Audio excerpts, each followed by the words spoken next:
Daddy on the track.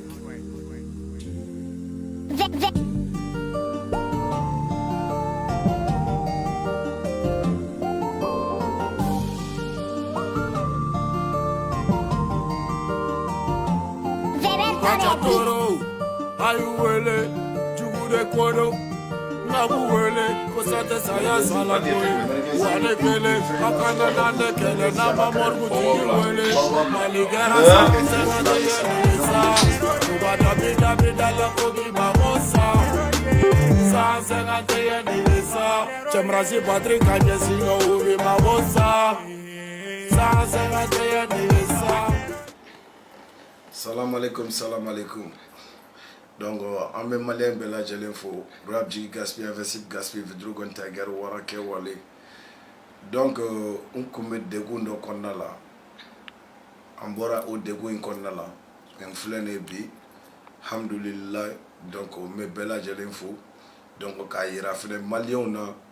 men niveau mna anenga état d'esprit. Franchement, fouetena nga kene me formuna foi mansoro bari kuma do beke mo fo français la ou beto ko fo proverbe bourdoy farajo bo fo ce qui ne te tue pas te rend plus fort. Donc warabu au science de kambi yele ma donné dona kula ngambea toujours nga fari me position ka c'est ça position d'attaquer do. Assalamu alaikum malien tiana muso demsen an makoroba bi ni sonjalen bu ko kuma fe wara gasbi wen kerefe fodikan ani wole nyondo ba manu bafo ma ni be dikuna ibi ni no bi jugudo nga ni ko kibi ni be fo I jugu be tia mo ko damada no me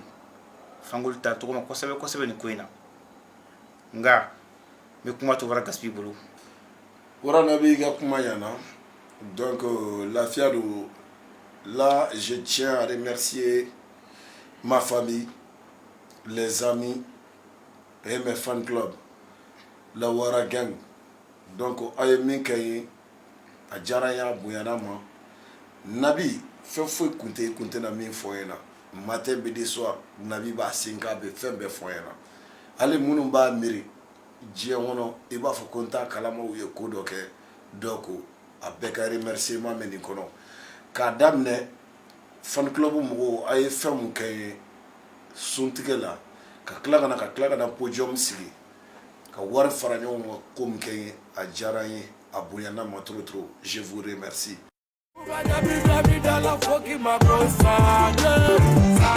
La fête dogen numéro 2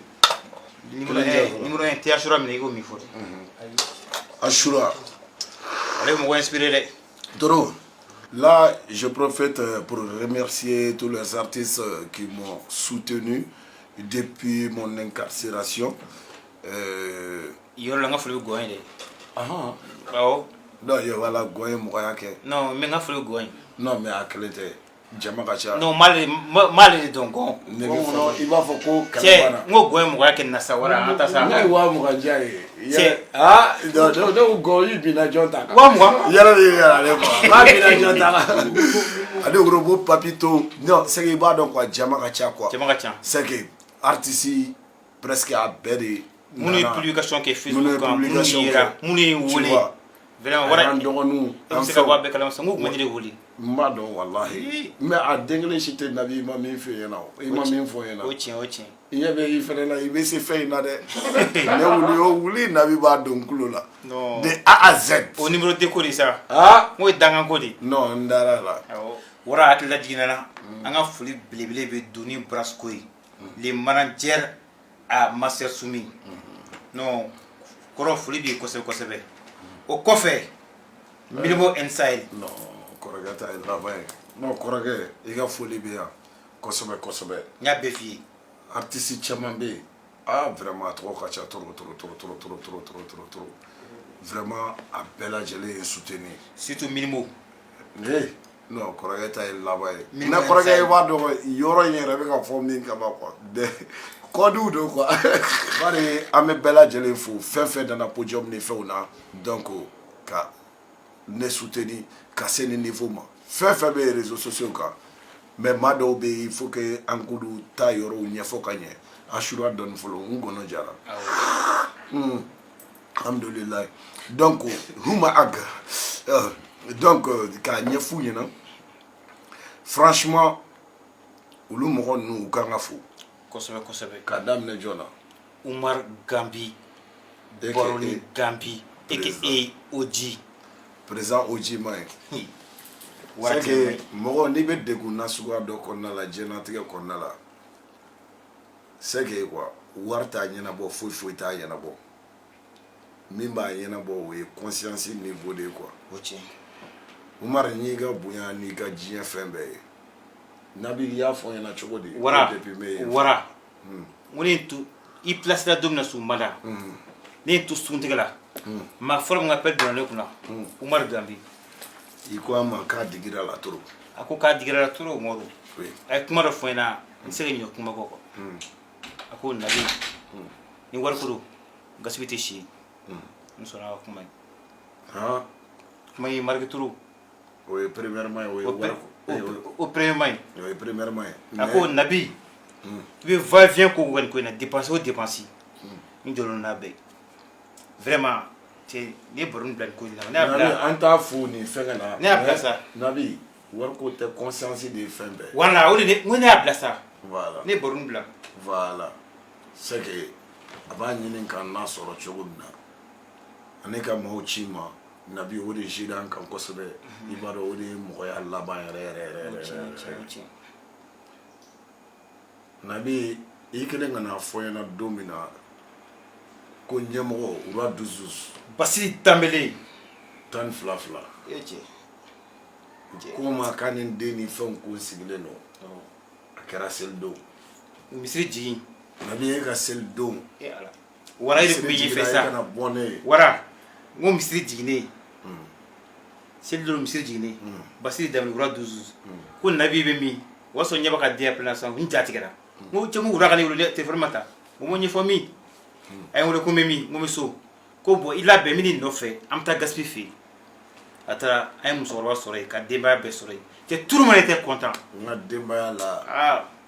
franchement Nabi i kelen k'a fɔ n ɲɛna ji cira ɲɛ kan wa a ma ci ɲɛ kan don ji cira ɲɛ kan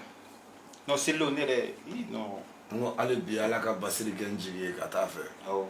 bari ale ye n jigi ye an jigi i filila dɛ awɔ an foroba jigi an jigi Basiri Dambele Roi 12 nka ninnu fila ka remerciement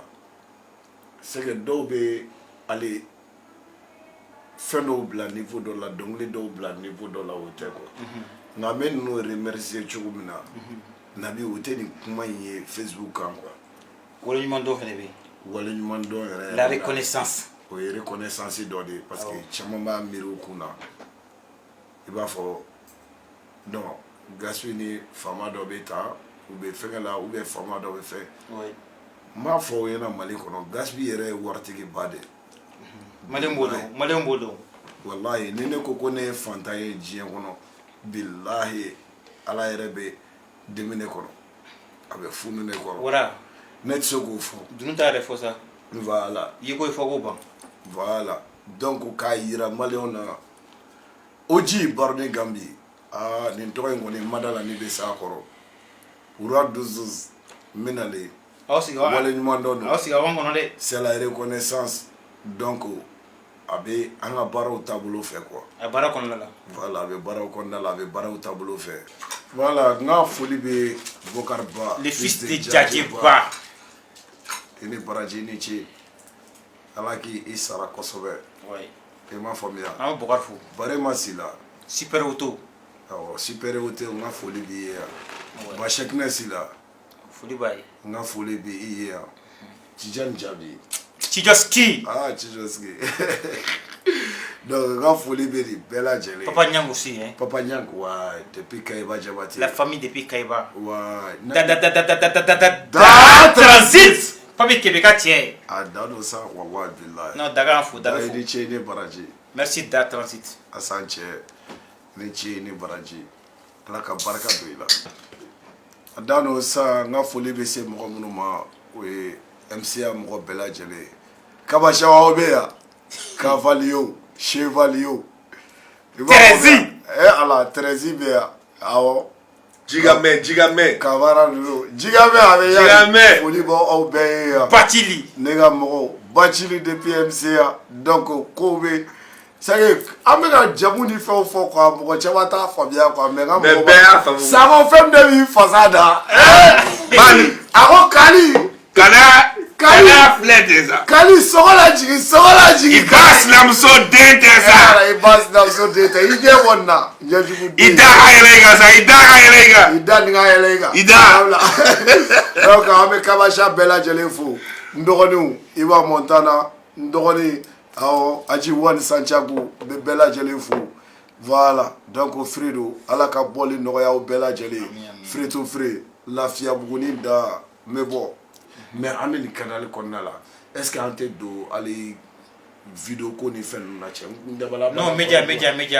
ko la ouais an foli belebele média ani vidéo manu ɲɛ b'a la n ko wara la bɛ kɔrɔ buwa fana taara 20 di yan ye buwa fani cɛ a b'a kɛ wa buwa ko in bɔra kulonkɛ la dɛ non buwa b'a kɛ mun ye na lafiya Kati 24 Kati 24 a bɛ dɛmɛ kojugu wallahi non Kati fo donc u ye mɔgɔya kɛ a taara bɔ ye wallahi donc ka tɛmɛ ni vidéo manu tɔgɔ ye Tijo de Paris bɛ yen awɔ mais ne ko an ka daminɛ fɔlɔ an dɔgɔnin yɛrɛ la fɔlɔ an ka ministre de la défense Warageng Delforo Kame Garebu la Delforo ministre de la défense denmisɛnnin fatɔ a kunkolo tiɲɛnen don kojugu Delforo président bɛ Garebu la an bɛɛ bɛ Garebu la Delforo te tura ani kat a bugɔlen don ni m'a tɛ fɛn bɛɛ MOB bɛɛ bɛ garde-à-vous la yan Tijo de Paris a bɛ ko in na ale ni an ka denmisɛnnin poli denmisɛnnin poliba ye ne Siko tɛ i bɛna siran a ka vidéo Siko délégué don Siko ne ye cɛ vidéo kan kan an bɛ fo ne ye cɛ sini bɛɛ vidéo kɛ an bɛ fo sympathisant de Sidiki Diabaté o bɛ yen Ali Badara Dabo Baba Cabral Camara n ka foli b'i ye kɔrɔkɛ Idriss Martinez Konipo non n ka foli b'o ye awɔ non c'est staff de musique o bɛ yen I ɲinɛna kelen kɔ Badara kana fɔ a y'a fɔ Badara kan n ko I kɔrɔkɛ o de ye fɛn bɛɛ Badara I ɲinɛna kelen wɛrɛ kɔ bon n b'a daminɛ ni fɔ I b'a faamu wa ni n ko zɛ n'an ma ɲinɛ sa n bɛna mun f'i ye a ma ɲinɛ dɛ an bɛ ka ouverture média cɔrɔ de bila ne m'a fɔ non ni y'an kɔrɔkɛ non cɔrɔ n'an ka maa ye dɛ Cɔrɔnɔ de ye fɛn bɛɛ ye non ni yɛrɛ bɛ ka Cɔrɔnɔ kuma cogo la dege sa ouverture média a ko n balimakɛ a ko lamɛn tout le monde bɛɛ lajɛlen n ka foli bɛ maliyɛn bɛɛ lajɛlen ye aw balimakɛ n'aw denkɛ de don Cɔrɔnɔ ouverture média Segu Balaza foli b'i ye sa Cɔrɔnɔ foli b'i ye e de ye fɛn bɛɛ ouverture média Youssouf Mangara wallahi Thierno bon u bɛɛ toute l'équipe i m'a faamuya RHM mɔgɔw fɛngɛ mun ye Sidiki 700 Aduson Wesson